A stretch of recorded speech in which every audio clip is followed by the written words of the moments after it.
জোৰ লাগিব নেকি ঠিক আছে ভাৰত মাতা কি বহুত বহুত ধন্যবাদ আজিৰ সভাত আমাৰ মাজত উপস্থিত গহপুৰ সমষ্টিৰ অতিকে জনপ্ৰিয় আৰু আদৰৰ বিধায়ক মাননীয় উৎপল বৰা ডাঙৰীয়া অসম চৰকাৰৰ জ্যেষ্ঠ মন্ত্ৰী ৰঞ্জিত দত্ত ডাঙৰীয়া আমাৰ মাজত উপস্থিত তেজপুৰ লোকসভা সমষ্টিৰ সন্মানীয় সংসদ পল্লৱ লোচন দাস ডাঙৰীয়া ৰাজ্যসভাৰ সাংসদ বিশ্বজিৎ দৈমাৰী ডাঙৰীয়া বিশ্বনাথৰ সন্মানীয় বিধায়ক প্ৰমোদ বৰঠাকুৰ ডাঙৰীয়া শোণিতপুৰ জিলা ভাৰতীয় জনতা পাৰ্টিৰ সভাপতি দিগন্ত ঘাটুৱাৰ ডাঙৰীয়া আৰু আজিৰ আমাৰ এই সভাত উপস্থিত ৰাষ্ট্ৰীয় স্বাস্থ্য অভিযানৰ মিছন ডাইৰেক্টৰ লক্ষ্মণনকে আদি কৰি মহকুমাধিপতি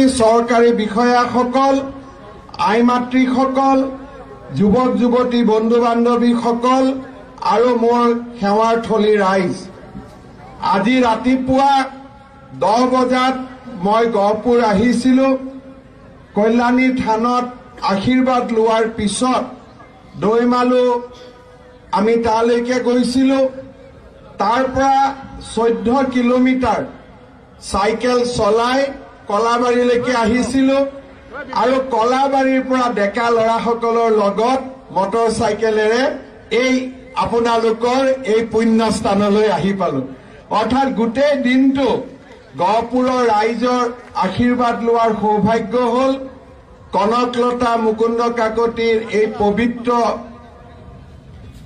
ভূমিত আপোনালোকক লগ পাই আপোনালোকৰ চৰণৰ ধূলি ল'বলৈ পাই মই নিজকে ধন্য মানিছো নিজকে পবিত্ৰ অনুভৱ কৰিছো শ্ৰদ্ধাৰ ৰাইজ অহাৰ গোটেই ৰাস্তাটোত ইমান আই মাতৃসকলে মৰম দিলে ফুল ছটিয়ালে ইয়াত আহিও আপোনালোকে ইমান গামোচা দিলে ফুল ছটিয়ালে আপোনালোকৰ সকলোৰে চৰণত মই সেৱা জনাইছো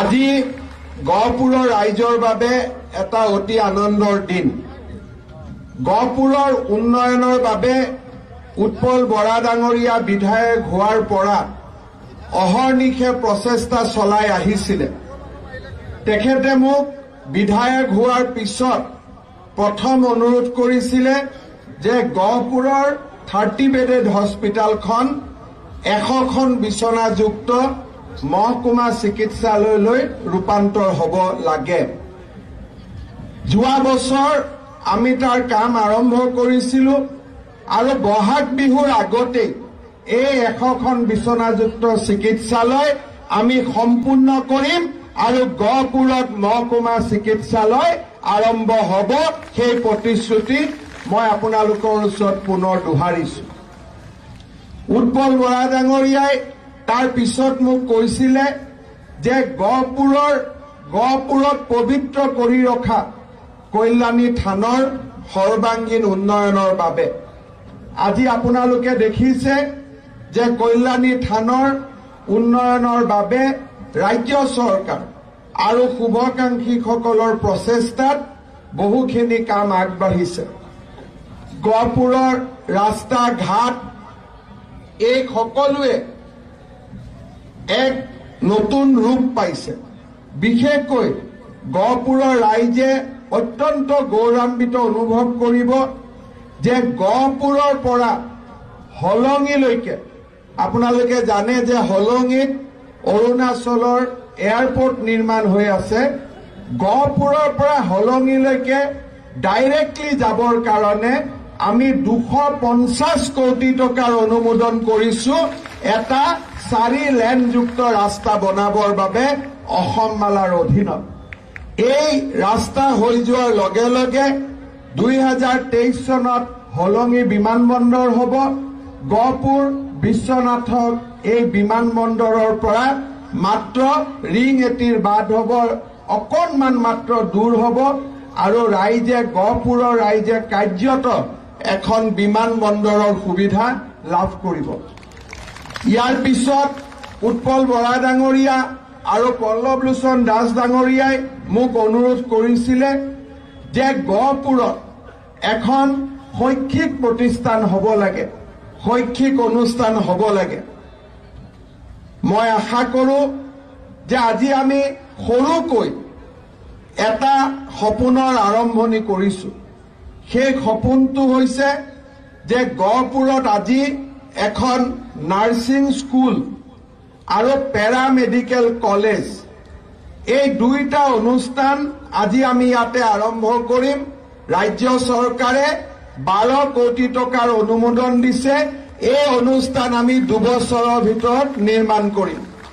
এই অনুষ্ঠান হৈ গ'লে ইয়াৰ পৰা প্ৰতি বছৰে 50 গৰাকী GNM হ'ব, 50 গৰাকী লেবৰেটৰী টেকনিচিয়ান হ'ব আৰু স্বাস্থ্য বিভাগৰ লগত জড়িত বিভিন্ন paramedical course, pharmacy, ICU technician, এনেকুৱা বিভিন্ন ধৰণৰ পেৰামেডিকেল কোৰ্চ আছে যাৰ জৰিয়তে প্ৰত্যক্ষভাৱে নিস্থাপন পাব পাৰে। তেনেকুৱা এক বৃহৎ শৈক্ষিক অনুষ্ঠান আমি এই গহপুৰক কেন্দ্ৰ কৰি এই অঞ্চলত আমি নিৰ্মাণ কৰি উলিয়াম। মই আশা কৰোঁ এই অনুষ্ঠানৰ স্থাপনৰ কাম সমাপন হোৱাৰ লগে লগে গহপুৰৰ বৌদ্ধিক জগতখনে, শৈক্ষিক জগতখনে এক নতুন দিগন্ত চুব পাৰিব।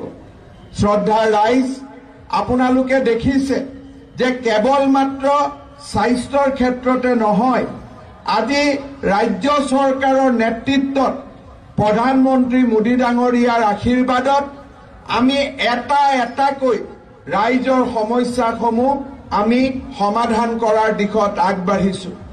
বিদ্যালয় কলেজৰ প্ৰাদেশিকৰণেই হওক, শিক্ষক নিযুক্তিয়ে হওক বা অৰুণোদয় অৰুন্ধতীৰ দৰে গৌৰৱময়ী আঁচনিয়ে হওক, বিনামূলীয়া নামভৰ্তি, বিনামূলীয়া পাঠ্যপুথিৰ দৰে শিক্ষাৰ পোহৰ আনিবৰ বাবে লোৱা প্ৰচেষ্টাসমূহে হওক, আজি এই গোটেই প্ৰচেষ্টাসমূহে অসমক ভাৰতৰ এখন অগ্ৰগামী ৰাজ্যত পৰিণত কৰিছে।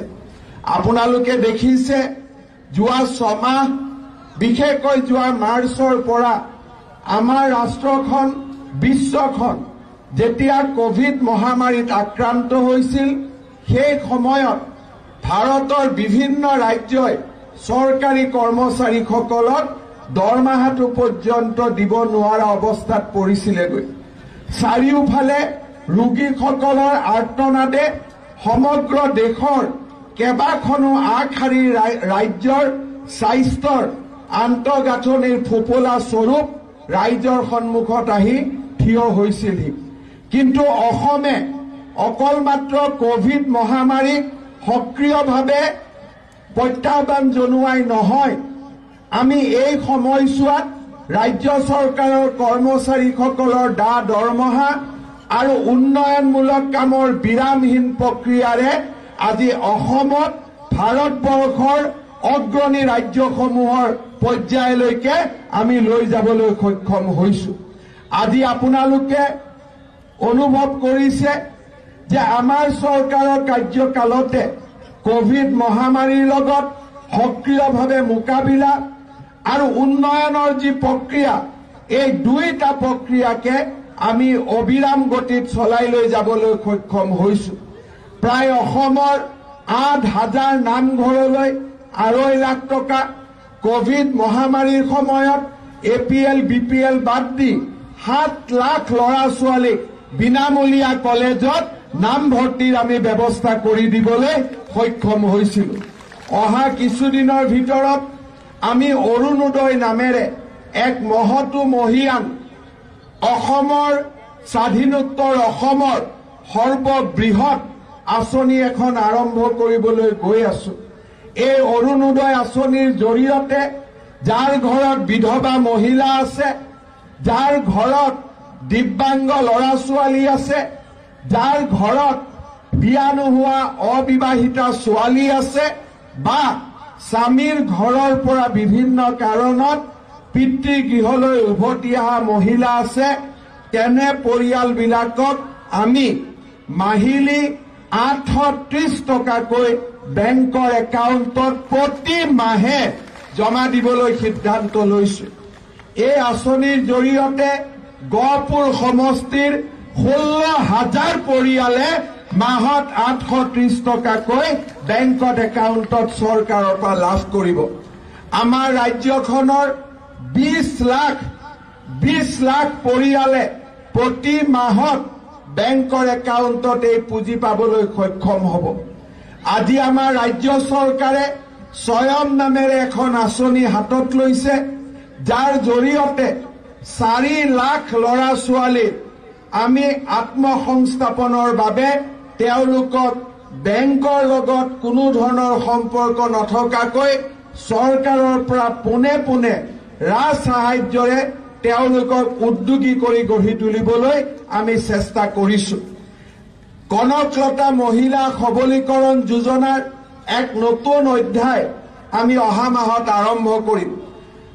প্ৰথম পৰ্যায়ত যিসমূহ মহিলাৰ আত্মসহায়ক গোটে 25,000 টকা পাইছিল, যি এতিয়া বেংকৰ ঋণৰ বাবে উপযুক্ত হৈছে, বেংকে লোন দিয়কে বা নিদিয়ক, যদি বেংকৰ লোনৰ বাবে উপযুক্ত হৈছে তেওঁলোকৰ একাউণ্টত এইবাৰ আমি 50,000 টকাকৈ আকৌ এবাৰ সোমোৱাই দিবলৈ সিদ্ধান্ত গ্ৰহণ কৰিছো। আমাৰ চৰকাৰে সিদ্ধান্ত লৈছিল যে ছাত্ৰীসকলক পঢ়াৰ ক্ষেত্ৰত আগবাঢ়ি যাবলৈ আমি বিভিন্ন কাৰ্য ব্যৱস্থা আৰম্ভ কৰিম। আমি যেতিয়া ইলেকশ্যনৰ মিটিঙত কৈছিলো যে আমি চাইকেলৰ লগে লগে স্কুটিও দিম, আমাক বহুত বিৰোধী দলে হাঁহিছিল যে অসম্ভৱ কথা হিমন্ত বিশ্ব শৰ্মাই কিয় কয়। কিন্তু আজি আমি গৌৰৱেৰে ক'ব খুজিছো যে অহা ডিচেম্বৰ মাহৰ 10 তাৰিখৰ আগতে এইবাৰ হায়াৰ ছেকেণ্ডেৰী পৰীক্ষাত ফাৰ্ষ্ট ডিভিজন পোৱা প্ৰত্যেকগৰাকী ছোৱালীক একোখনকৈ স্কুটি দিয়াৰ কাম আমি আৰম্ভ কৰিম। শ্ৰদ্ধাৰ ৰাইজ, 7 লাখ ল'ৰা ছোৱালীয়ে এইবাৰ বিনামূলীয়া নামভৰ্তি কৰিব পাৰিলে। হায়াৰ ছেকেণ্ডাৰীলৈকে আমি কিতাপ বিনামূলীয়াকৈ দিছো। এইবাৰ আমি সিদ্ধান্ত লৈছো যে কোভিডৰ কাৰণে বিভিন্ন জনৰ ঘৰত যি আৰ্থিক অভাৱ হ'ল, তাৰ পৰিপ্ৰেক্ষিতত ডিগ্ৰী আৰু পোষ্ট গ্ৰেজুৱেটত পঢ়া ল'ৰা ছোৱালীয়েও যাতে কিতাপখিনি কিনাত চৰকাৰে সহায় কৰিব পাৰে, তাৰ বাবে এইবাৰ ডিগ্ৰীত এডমিশ্যন লোৱা 3.5 লাখ ছাত্ৰ ছাত্ৰীৰ বেংক একাউণ্টত আমি 1500কৈ টকা জমা দিম, যাতে তেওঁলোকে কলেজৰ কিতাপখিনি দেউতাক মাকৰ লগত আৰ্থিক বোজা নোহোৱাকৈয়ে কিনি ল'ব পাৰে। আমাৰ চৰকাৰে বিনামূলীয়া চাউলৰ প্ৰতিশ্ৰুতি দিছিল। আজি আমি বিনামূলীয়া চাউলৰ প্ৰতিশ্ৰুতি ৰক্ষা কৰিবলৈ সক্ষম হৈছো। মই যোৱা লোকসভা নিৰ্বাচনৰ সময়ত ৰাইজক কৈছিলো যে আমাৰ চৰকাৰে এখন নতুন আঁচনি আৰম্ভ কৰিব খুজিছে, যাতে ছোৱালীসমূহে যেতিয়া বিয়া হয় চৰকাৰৰ পৰা 1 তোলা সোণ যাতে চৰকাৰৰ পৰা লাভ কৰিব পাৰে। আজি আমি সেই অৰুন্ধতী আঁচনিখন অতি গৌৰৱেৰে সৈতে আমি আৰম্ভ কৰিলো। এতিয়াৰ পৰা যিমান ছোৱালী নতুনকৈ বিয়া হয়, মাত্ৰ বিয়াখন SDC অফিচত ৰেজিষ্টাৰ কৰি দিয়াৰ লগে লগে চৰকাৰৰ পৰা 1 তোলা সোণ কিনিবৰ বাবে 40,000 টকা তেওঁলোকৰ বেংক একাউণ্টত আহি সোমাবহি। আজি আমি এই অৰুন্ধতীয়ে হওক, অৰুণোদয়ে হওক, বিনামূলীয়া নামভৰ্তিয়ে হওক, বিনামূলীয়া কিতাপেই হওক, অটল অমৃত অভিযানেই হওক বা আয়ুষ্মান ভাৰতৰ আঁচনিয়ে হওক, উজ্জ্বলা গেছেই হওক, সৌভাগ্য যোজনাই হওক বা চাহ বাগানৰ ভিতৰত গৈ হাইস্কুল স্থাপন, চাহ বাগিচাৰ শ্ৰমিকৰ বাবে তেওঁলোকৰ বেংক একাউণ্টত পোনে পোনে টকাৰ যোগান আৰু গাঁৱে ভূঞে ৰাস্তাৰ পকীকৰণ, বিদ্যালয়ৰ প্ৰাদেশিকৰণ, এই গোটেইবোৰ আঁচনিৰে আজি আমি অসমৰ এক নৱ নিৰ্মাণ আৰু অসমৰ এক নতুন উন্নয়নৰ অৰুণোদয় যাত্ৰা আজি আমি আৰম্ভ কৰিবলৈ সক্ষম হৈছো। শ্ৰদ্ধাৰ ৰাইজ, আজি আমাৰ অসমৰ প্ৰতি বহু ধৰণৰ ভাবুকি আহিছে। এফালে আমি পিছ পৰি আছিলো, আমাক উন্নয়ন লাগে, আৰু তাৰ লগে লগে আমাৰ জাতিটোৰ আত্মাকো আমি জীয়াই ৰাখিব লাগিব। আজি আপোনালোকে অসমত দেখা পাইছে যে কংগ্ৰেছৰ নেতৃত্বত আৰু UDF দলৰ সহযোগত আজি আমাৰ গোটেই অসমখনত আমাৰ অসমৰ সংস্কৃতি আৰু অসমৰ সভ্যতাৰ ওপৰত এক প্ৰকাৰ আক্ৰমণ চলিছে। আজি আমাৰ কংগ্ৰেছ দলৰ বিধায়ক চেয়াৰমান আলী ডাঙৰীয়াই প্ৰস্তাৱ ৰাখিছে যে শংকৰদেৱ কলাক্ষেত্ৰত মিয়া মিউজিয়াম পাতিব লাগে। আজি কংগ্ৰেছ দলৰ উদ্যোগত অসমত এক নতুন ভাষা কংগ্ৰেছ দলৰ বৰপেটা সমষ্টিৰ সংসদ আব্দুল খালেকৰ নেতৃত্বত এটা নতুন ভাষা সৃষ্টি কৰা হৈছে, যাৰ নাম তেওঁলোকে দিছে মিয়া ভাষা।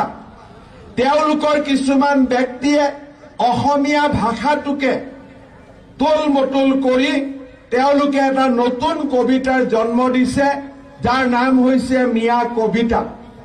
আৰু তেওঁলোকে নতুনকৈ অসমত কিছুমান স্কুল পতা আৰম্ভ কৰিছে, যাৰ নাম দিছে মিয়া পাব্লিক স্কুল। অৰ্থাৎ আপোনালোকে যদি চিন্তা কৰে, ইমান দিনে অসমৰ মানুহে বিদেশী নাগৰিক বহিষ্কাৰৰ বাবে আন্দোলন কৰিছিলে, এতিয়া বহিষ্কাৰটো বাদ দিয়ক, তেওঁলোকে আমাৰ বৰঘৰত মিয়া সভ্যতা সংস্কৃতি মিয়া সাহিত্য আজি প্ৰতিষ্ঠা কৰিব খুজিছে। দুৰ্ভাগ্যবশতভাৱে এই মিয়া সভ্যতা, মিয়া সংস্কৃতি, মিয়া কবিতা, মিয়া স্কুল এইবিলাকৰ নিৰ্লজ্জ নেতৃত্বত আজি আমাৰ কোনে দিছে? গহপুৰ সমষ্টিৰ প্ৰাক্তন বিধায়ক কংগ্ৰেছ দলৰ সভাপতি ৰিপুণ বৰা ডাঙৰীয়াৰ প্ৰত্যক্ষ প্ৰচেষ্টাত আজি অসমতে মিয়া সভ্যতা গঢ়ি উঠিছে। শ্ৰদ্ধাৰ ৰাইজ, আজি ৰিপুণ বৰা ডাঙৰীয়াই কয় যে মই গহপুৰত ইলেকশ্যন খেলো নেখেলো বেলেগ কথা, মই এবাৰ নাওবৈচাত ইলেকশ্যন উঠিম। তাৰমানে মিয়াৰ কোলাত তেওঁ নিজক এতিয়া নিজ জীৱনৰ শেষ সময়ছোৱা মিয়াৰ কোলাত তেওঁ নিজক প্ৰতিপালন কৰিব খুজিছে। শ্ৰদ্ধাৰ ৰাইজ, আমাৰ জাতীয় জীৱনলৈ আজি সভ্যতাৰ প্ৰত্যাহ্বান আহিছে। আজি আমাৰ জাতীয় জীৱনলৈ সংস্কৃতিৰ প্ৰত্যাহ্বান আহিছে। এই প্ৰত্যাহ্বানৰ মাজত আমি জীয়াই থাকিব লাগিব সাহসেৰে আৰু নিৰ্ভীকতাৰে, সমন্বয় আৰু একতাৰে। ভাৰতীয় জনতা পাৰ্টিৰ উদ্যোগত আৰু আমাৰ চৰকাৰৰ প্ৰচেষ্টাত আজি অসমৰ বিভিন্ন জাতি উপজাতি জনজাতীয় বামুণ কলিতা কোচ মিচিং কাৰ্বি বড়ো ৰাভা কোচ ৰাজবংশী চাহ জনগোষ্ঠী সকলোকে সামৰি আমি এক শক্তিশালী বৃহত্তৰ অসমীয়া জাতি ভাৰতৰ পবিত্ৰ ভূমিত আমি নিৰ্মাণ কৰাৰ কামত আগবাঢ়িছো। আমি এফালে বিকাশৰ সপোন দেখিছো আৰু আনফালে আমাৰ সভ্যতা সংস্কৃতিক ৰক্ষা কৰি জ্যোতি বিষ্ণুৱে কৈ যোৱাৰ দৰে ইয়াক বিশ্বৰ দৰবাৰলৈ লৈ যোৱাৰ বাবে আমি প্ৰচেষ্টা কৰিছো। শ্ৰদ্ধাৰ ৰাইজ, গহপুৰ স্বাধীনতা আন্দোলনৰ সময়ে হওক, অসম আন্দোলনৰ পটভূমিতে হওক, গহপুৰ অসমৰ জাতীয় জীৱনৰ সদায় এক আদৰ্শৰ স্থান গ্ৰহণ কৰি আহিছে। এই পবিত্ৰ মাটিতে অসমৰ সভ্যতা সংস্কৃতিয়ে নতুন ৰূপত গঢ় দিছে। আমি গহপুৰৰ ৰাইজৰ আশীৰ্বাদ বিচাৰিছো, যাতে আপোনালোকৰ আশীৰ্বাদত আমি অসমখনক ধ্বংস কৰিব খোজা, অসমখনৰ বৰঘৰত খুব খোজা সেই সভ্যতা সংস্কৃতিৰ বিৰুদ্ধে আমি যাতে আমাৰ জাতিটোক ৰক্ষা কৰিব পাৰো। অকল সেয়ে নহয়, আমাৰ জাতিটোক ৰক্ষা কৰাৰ লগে লগে উন্নয়নৰ নতুন দিগন্তৰে ভাৰতৰ 5খন শক্তিশালী ৰাজ্যৰ ভিতৰত অসমক আমি প্ৰতিষ্ঠা কৰিব খুজিছো। সেই লক্ষ্যৰে আজি আমি আগবাঢ়িছো। আপোনালোকে আশীৰ্বাদ কৰিব, আপোনালোকে সহযোগিতা কৰিব। আপোনালোকৰ আশীৰ্বাদ আৰু সহযোগিতাই আমাৰ অসম মাতৃৰ স্বকীয়তা ৰক্ষা কৰিব আৰু তাৰ লগে লগে বিকাশৰ অনিৰুদ্ধ যাত্ৰাই এক নতুন গতি লাভ কৰিব। শ্ৰদ্ধাৰ ৰাইজ, পুনৰ এবাৰ আপোনালোকক মই ধন্যবাদ জনাইছো। বিশেষকৈ গহপুৰৰ পবিত্ৰ ভূমিত আহি আজি যি মৰম আৰু আদৰ আপোনালোকে দেখুৱালে তাৰ বাবে মই আপোনালোকক পুনৰ এবাৰ কৃতজ্ঞতা জনাইছো। বিভিন্নজন ব্যক্তিয়ে বিভিন্ন স্মাৰক পত্ৰ মোক দিছে। উৎপল বৰাৰ লগত আলোচনা কৰি সকলো আবেদন আৰু সকলো অনুৰোধ যিমানখিনি পাৰো ৰক্ষা কৰাৰ বাবে মই নিৰলস প্ৰচেষ্টা চলাই যাম, সেই প্ৰতিশ্ৰুতি মই আপোনালোকৰ আগত দিছো। গহপুৰলৈ আকৌ আহিম। আজি আমি এটা অতি সুন্দৰ কামেৰে গহপুৰলৈ আহিছো। মোৰ মনত ইচ্ছা আছে, কেতিয়াবা যদি ভগৱানে শক্তি দিয়ে, সাহস দিয়ে, গহপুৰত কনকলতা বৰুৱাৰ নামত এখন ৰাজ্যিক বিশ্ববিদ্যালয় প্ৰতিষ্ঠাৰ মোৰ মনত ইচ্ছা আছে। মই নাজানো ভগৱানে কেতিয়া সাহস দিব, ভগৱানে শক্তি দিব, কিন্তু মই বিশ্বাস কৰো যে কনকলতা বৰুৱাৰ এই পবিত্ৰ ভূমিত এখন সুন্দৰ বিশ্ববিদ্যালয় জন্ম দিয়া আমাৰ সকলোৰে দায়িত্ব আৰু কৰ্তব্য। মই আজিৰ সভাত ৰাইজক প্ৰতিশ্ৰুতি দিছো যে ভাৰতীয় জনতা পাৰ্টীয়ে গহপুৰত এখন ৰাজ্যিক বিশ্ববিদ্যালয় নিৰ্মাণৰ বাবে প্ৰচেষ্টা কৰিব আৰু আমি নিশ্চিত যে অনাগত দিনত আপোনালোকক সেই উপহাৰ আমি নিশ্চয় দিব পাৰিম। পুনৰ এবাৰ আপোনালোকক মই শ্ৰদ্ধা আগবঢ়াইছো। মোৰ ভাষা নাই, ইমান মৰম দিছে, কেনেকে তাৰ প্ৰতিদান দিব পাৰো।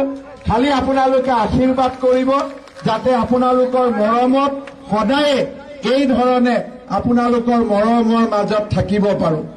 অসমত এটা নতুন পাৰ্টি হৈছে। মই ৰাজনৈতিক কথা আজি ক'ব খোজা নাই। তেওঁলোকে কৈছে আমি মানুহৰ ঘৰে ঘৰে যাম। মোৰ সদায় সপোন যে মই মানুহৰ ঘৰে ঘৰে নাযাওঁ। মোৰ ইচ্ছা ভাৰতীয় জনতা পাৰ্টি আৰু ব্যক্তিগতভাৱে মই আপোনালোকৰ হৃদয়ত থাকিব লাগিব, আপোনালোকৰ অন্তৰত থাকিব লাগিব, যাতে আপোনালোকৰ অন্তৰ আৰু হৃদয়ত থাকি সমাজখনৰ কল্যাণৰ বাবে আমি কাম কৰি যাব পাৰো। পুনৰ এবাৰ আপোনালোকক ধন্যবাদ জনাইছো। আশা কৰিম যে গহপুৰৰ মহকুমা চিকিৎসালয়, হলঙিলৈকে যোৱা বিশাল ৰাস্তা আৰু গহপুৰৰ এই পেৰামেডিকেল কলেজৰ স্থাপন, এই গোটেইকেইটাৰ একমাত্ৰ কৃতিত্ব আপোনালোকৰ বিধায়ক উৎপল বৰা ডাঙৰীয়া। তেখেতক মই হিয়া ভৰা অভিনন্দন জনাইছো যে তেখেতৰ প্ৰচেষ্টাত আজি গহপুৰ সমষ্টিয়ে জাকত জিলিকা ৰূপলৈ গৈ আছে। তাৰ লগতে ভগৱানে যদি শক্তি দিয়ে, ইয়াৰ বুকুত যদি এখন ৰাজ্যিক বিশ্ববিদ্যালয় স্থাপন হয়, মই ভাবো যে গহপুৰৰ উন্নয়নৰ যাত্ৰাই এক নতুন মাত্ৰা লাভ কৰিব আৰু গহপুৰ জগত সভাত জিলিকি উঠিব। পুনৰ এবাৰ আপোনালোকক ধন্যবাদ দিছো। দৰাচলতে গধূলি মই আকৌ দিল্লীলৈ যাব লাগিব, সেইকাৰণে বহুত সময় আপোনালোকক আমনি নকৰি পুনৰ এবাৰ এই কথা আশাৰেৰে মই মোৰ বক্তব্যৰ সামৰণি মাৰিছো। আজি এই গোটেই প্ৰকল্পটোৰ দায়িত্ব ৰাষ্ট্ৰীয় স্বাস্থ্য অভিযানে নিৰ্মাণ কৰিব। আমাৰ স্বাস্থ্য অভিযানৰ MD ইয়াত আছে। গোটেই আমাৰ স্বাস্থ্য বিভাগৰ বিষয়া কৰ্মচাৰীসকলক এই সুযোগতে পুনৰ এবাৰ COVID-19ৰ সময়ত তেওঁলোকে আগবঢ়োৱা সেৱাৰ বাবে ধন্যবাদ আৰু কৃতজ্ঞতা জ্ঞাপন কৰিছো। শ্ৰদ্ধাৰ ৰাইজ, আজি আমাৰ গহপুৰৰ এই উন্নয়ন যাত্ৰাৰ খবৰ মোদীজীয়েও পাব লাগিব, অসমৰ ৰাইজেও পাব লাগিব। সেইকাৰণে ৰাইজ, বক্তব্যৰ শেষত আহক আমি একেলগে আকৌ এবাৰ ভাৰত মাতাৰ জয়গান গান। আপোনালোকে মোৰ লগতে ক'ব, ভাৰত মাতা কে, ভাৰত মাতা কে, ভাৰত माता के वंदे मातरम वंदे मातरम वंदे मातरम। बहुत बहुत धन्यवाद। माननीय অসম চৰকাৰৰ মন্ত্ৰী ডক্টৰ হিমন্ত বিশ্ব শৰ্মা ডাঙৰীয়ালৈ গহপুৰ সমষ্টিৰ সকলো স্তৰৰ ৰাইজৰ হৈ আন্তৰিক ধন্যবাদ আৰু কৃতজ্ঞতা জ্ঞাপন কৰোঁ। भारत माता के আৰু অলপ জোৰ লাগিব নেকি নেকি? ঠিক আছে। भारत माता के भारत माता के। बहुत बहुत ধন্যবাদ।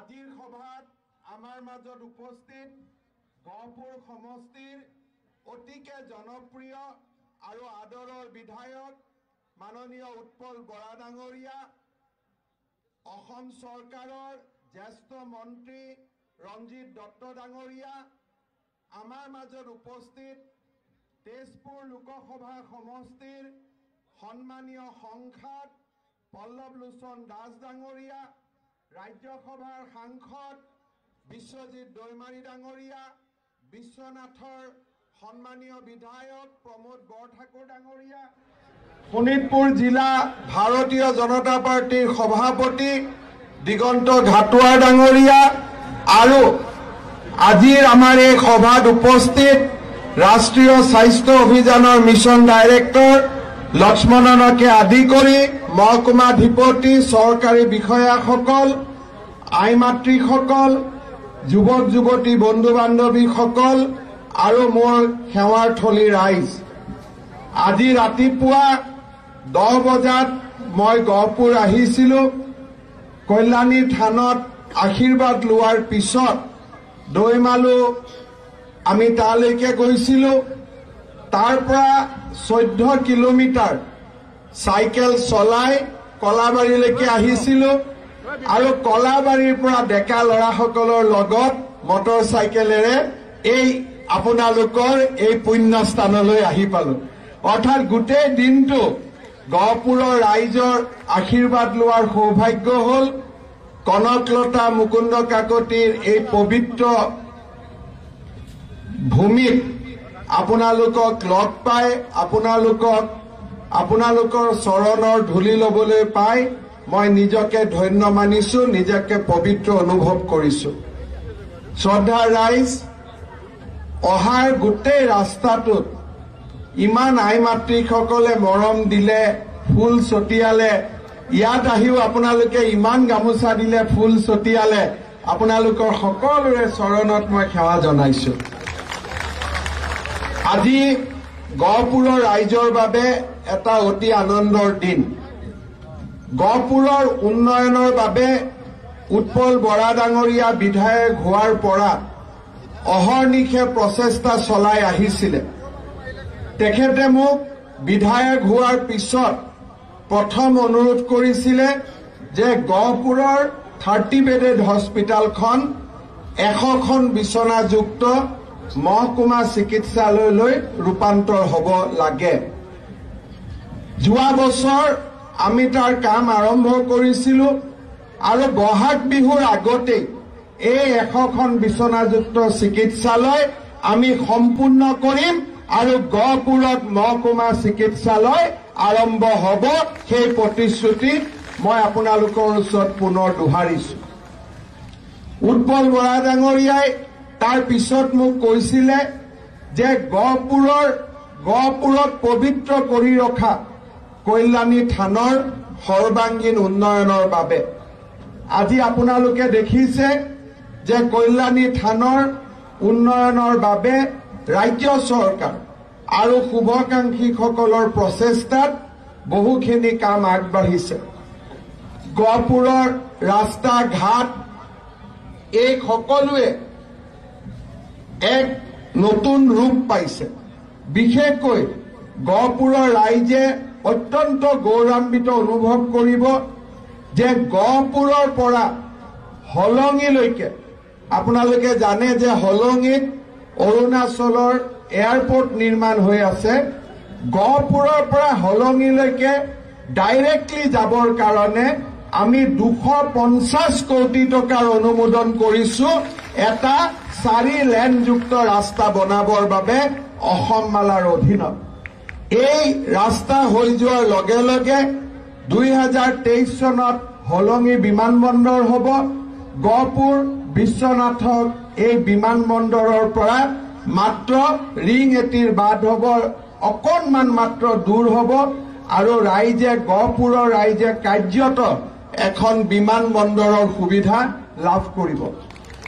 ইয়াৰ পিছত উৎপল বৰা ডাঙৰীয়া আৰু পল্লৱ লোচন দাস ডাঙৰীয়াই মোক অনুৰোধ কৰিছিলে যে গহপুৰত এখন শৈক্ষিক প্ৰতিষ্ঠান হ'ব লাগে, শৈক্ষিক অনুষ্ঠান হ'ব লাগে।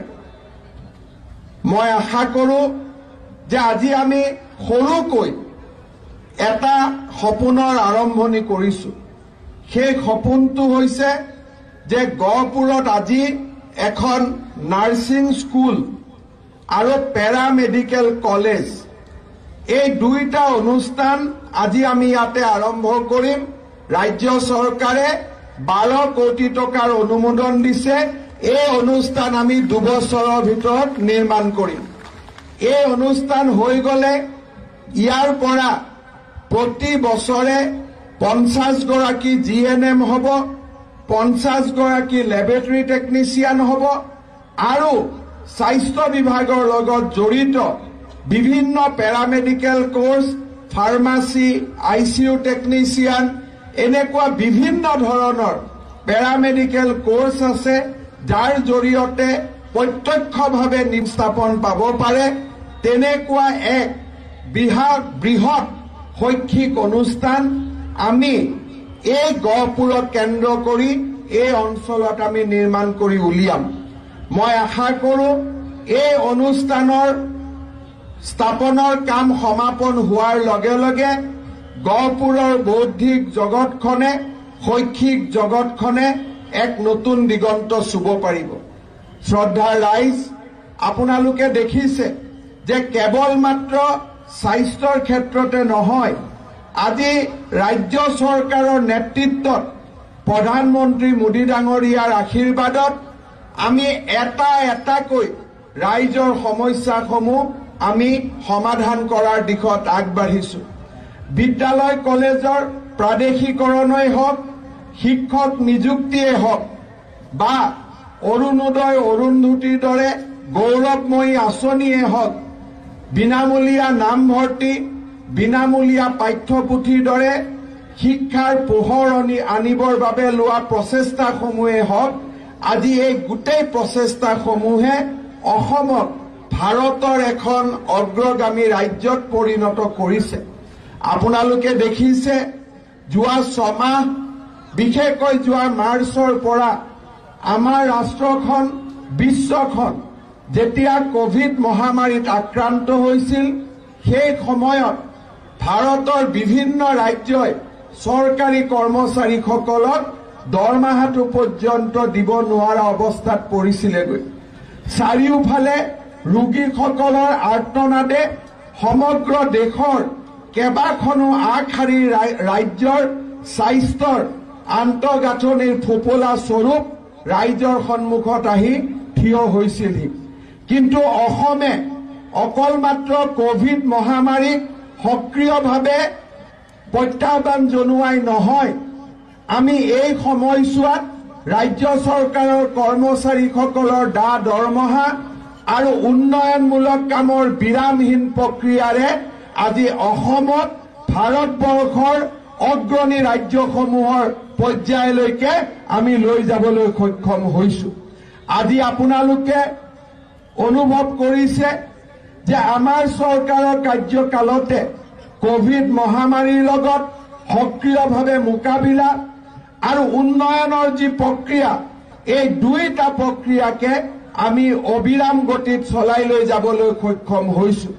প্ৰায় অসমৰ 8,000 নামঘৰলৈ 2.5 লাখ টকা, কোভিড মহামাৰীৰ সময়ত APL BPL বাদ দি 7 লাখ ল'ৰা ছোৱালীক বিনামূলীয়া কলেজত নামভৰ্তিৰ আমি ব্যৱস্থা কৰি দিবলৈ সক্ষম হৈছিলোঁ। অহা কিছুদিনৰ ভিতৰত আমি অৰুণোদয় নামেৰে এক মহতো মহীয়ান অসমৰ স্বাধীনোত্তৰ অসমৰ সৰ্ববৃহৎ আঁচনি এখন আৰম্ভ কৰিবলৈ গৈ আছো। এই অৰুণোদয় আঁচনিৰ জৰিয়তে যাৰ ঘৰত বিধৱা মহিলা আছে, যাৰ ঘৰত দিব্যাংগ ল'ৰা ছোৱালী আছে, যাৰ ঘৰত বিয়া নোহোৱা অবিবাহিতা ছোৱালী আছে, বা স্বামীৰ ঘৰৰ পৰা বিভিন্ন কাৰণত পিতৃগৃহলৈ উভতি অহা মহিলা আছে, তেনে পৰিয়ালবিলাকক আমি মাহিলী 830 টকাকৈ বেংকৰ একাউণ্টত প্ৰতি মাহে জমা দিবলৈ সিদ্ধান্ত লৈছো। এই আঁচনিৰ জৰিয়তে গহপুৰ সমষ্টিৰ 16,000 পৰিয়ালে মাহত 830 টকাকৈ বেংকত একাউণ্টত চৰকাৰৰ পৰা লাভ কৰিব। আমাৰ ৰাজ্যখনৰ 20 লাখ পৰিয়ালে প্ৰতি মাহত বেংকৰ একাউণ্টত এই পুঁজি পাবলৈ সক্ষম হ'ব। আজি আমাৰ ৰাজ্য চৰকাৰে স্বয়ং নামেৰে এখন আঁচনি হাতত লৈছে, যাৰ জৰিয়তে 4 লাখ ল'ৰা ছোৱালী আমি আত্মসংস্থাপনৰ বাবে তেওঁলোকক বেংকৰ লগত কোনো ধৰণৰ সম্পৰ্ক নথকাকৈ চৰকাৰৰ পৰা পোনে পোনে ৰাজ সাহায্যৰে তেওঁলোকক উদ্যোগী কৰি গঢ়ি তুলিবলৈ আমি চেষ্টা কৰিছো। কনকলতা মহিলা সবলীকৰণ যোজনাৰ এক নতুন অধ্যায় আমি অহা মাহত আৰম্ভ কৰিম। প্ৰথম পৰ্যায়ত যিসমূহ মহিলাৰ আত্মসহায়ক গোটে 25,000 টকা পাইছিল, যি এতিয়া বেংকৰ ঋণৰ বাবে উপযুক্ত হৈছে, বেংকে লোন দিয়কে বা নিদিয়ক, যদি বেংকৰ লোনৰ বাবে উপযুক্ত হৈছে তেওঁলোকৰ একাউণ্টত এইবাৰ আমি 50,000 টকাকৈ আকৌ এবাৰ সোমোৱাই দিবলৈ সিদ্ধান্ত গ্ৰহণ কৰিছো।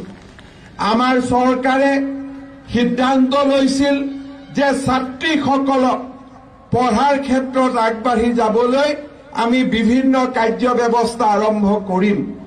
আমি যেতিয়া ইলেকশ্যনৰ মিটিঙত কৈছিলো যে আমি চাইকেলৰ লগে লগে স্কুটিও দিম, আমাক বহুত বিৰোধী দলে হাঁহিছিল যে অসম্ভৱ কথা হিমন্ত বিশ্ব শৰ্মাই কিয় কয়। কিন্তু আজি আমি গৌৰৱেৰে ক'ব খুজিছো যে অহা ডিচেম্বৰ মাহৰ 10 তাৰিখৰ আগতে এইবাৰ হায়াৰ ছেকেণ্ডেৰী পৰীক্ষাত ফাৰ্ষ্ট ডিভিজন পোৱা প্ৰত্যেকগৰাকী ছোৱালীক একোখনকৈ স্কুটি দিয়াৰ কাম আমি আৰম্ভ কৰিম। শ্ৰদ্ধাৰ ৰাইজ, 7 লাখ ল'ৰা ছোৱালীয়ে এইবাৰ বিনামূলীয়া নামভৰ্তি কৰিব পাৰিলে। হায়াৰ ছেকেণ্ডাৰীলৈকে আমি কিতাপ বিনামূলীয়াকৈ দিছো। এইবাৰ আমি সিদ্ধান্ত লৈছো যে কোভিডৰ কাৰণে বিভিন্ন জনৰ ঘৰত যি আৰ্থিক অভাৱ হ'ল, তাৰ পৰিপ্ৰেক্ষিতত ডিগ্ৰী আৰু পোষ্ট গ্ৰেজুৱেটত পঢ়া ল'ৰা ছোৱালীয়েও যাতে কিতাপখিনি কিনাত চৰকাৰে সহায় কৰিব পাৰে, তাৰ বাবে এইবাৰ ডিগ্ৰীত এডমিশ্যন লোৱা 3.5 লাখ ছাত্ৰ ছাত্ৰীৰ বেংক একাউণ্টত আমি 1500কৈ টকা জমা দিম, যাতে তেওঁলোকে কলেজৰ কিতাপখিনি দেউতাক মাকৰ লগত আৰ্থিক বুজা নোহোৱাকৈয়ে কিনি ল'ব পাৰে। আমাৰ চৰকাৰে বিনামূলীয়া চাউলৰ প্ৰতিশ্ৰুতি দিছিল। আজি আমি বিনামূলীয়া চাউলৰ প্ৰতিশ্ৰুতি ৰক্ষা কৰিবলৈ সক্ষম হৈছো। মই যোৱা লোকসভা নিৰ্বাচনৰ সময়ত ৰাইজক কৈছিলো যে আমাৰ চৰকাৰে এখন নতুন আঁচনি আৰম্ভ কৰিব খুজিছে, যাতে ছোৱালীসমূহে যেতিয়া বিয়া হয় চৰকাৰৰ পৰা 1 তোলা সোণ যাতে চৰকাৰৰ পৰা লাভ কৰিব পাৰে। আজি আমি সেই অৰুন্ধতী আঁচনিখন অতি গৌৰৱেৰে সৈতে আমি আৰম্ভ কৰিলো। এতিয়াৰ পৰা যিমান ছোৱালী নতুনকৈ বিয়া হয়, মাত্ৰ বিয়াখন SDC অফিচত ৰেজিষ্টাৰ কৰি দিয়াৰ লগে লগে চৰকাৰৰ পৰা 1 তোলা সোণ কিনিবৰ বাবে 40,000 টকা তেওঁলোকৰ বেংক একাউণ্টত আহি সোমাবহি। আজি আমি এই অৰুন্ধতীয়ে হওক, অৰুণোদয়ে হওক, বিনামূলীয়া নামভৰ্তিয়ে হওক, বিনামূলীয়া কিতাপেই হওক, অটল অমৃত অভিযানেই হওক বা আয়ুষ্মান ভাৰতৰ আঁচনিয়ে হওক, উজ্জ্বলা গেছেই হওক, সৌভাগ্য যোজনাই হওক বা চাহ বাগানৰ ভিতৰত গৈ হাইস্কুল স্থাপন, চাহ বাগিচাৰ শ্ৰমিকৰ বাবে তেওঁলোকৰ বেংক একাউণ্টত পোনে পোনে টকাৰ যোগান আৰু গাঁৱে ভূঞে ৰাস্তাৰ পকীকৰণ, বিদ্যালয়ৰ প্ৰাদেশিকৰণ, এই গোটেইবোৰ আঁচনিৰে আজি আমি অসমৰ এক নৱ নিৰ্মাণ আৰু অসমৰ এক নতুন উন্নয়নৰ অৰুণোদয় যাত্ৰা আজি আমি আৰম্ভ কৰিবলৈ সক্ষম হৈছো। শ্ৰদ্ধাৰ ৰাইজ, আজি আমাৰ অসমৰ প্ৰতি বহু ধৰণৰ ভাবুকি আহিছে। এফালে আমি পিছ পৰি আছিলো, আমাক উন্নয়ন লাগে, আৰু তাৰ লগে লগে আমাৰ জাতিটোৰ আত্মাকো আমি জীয়াই ৰাখিব লাগিব। আজি আপোনালোকে অসমত দেখা পাইছে যে কংগ্ৰেছৰ নেতৃত্বত আৰু UDF দলৰ সহযোগত আজি আমাৰ গোটেই অসমখনত আমাৰ অসমৰ সংস্কৃতি আৰু অসমৰ সভ্যতাৰ ওপৰত এক প্ৰকাৰ আক্ৰমণ চলিছে। আজি আমাৰ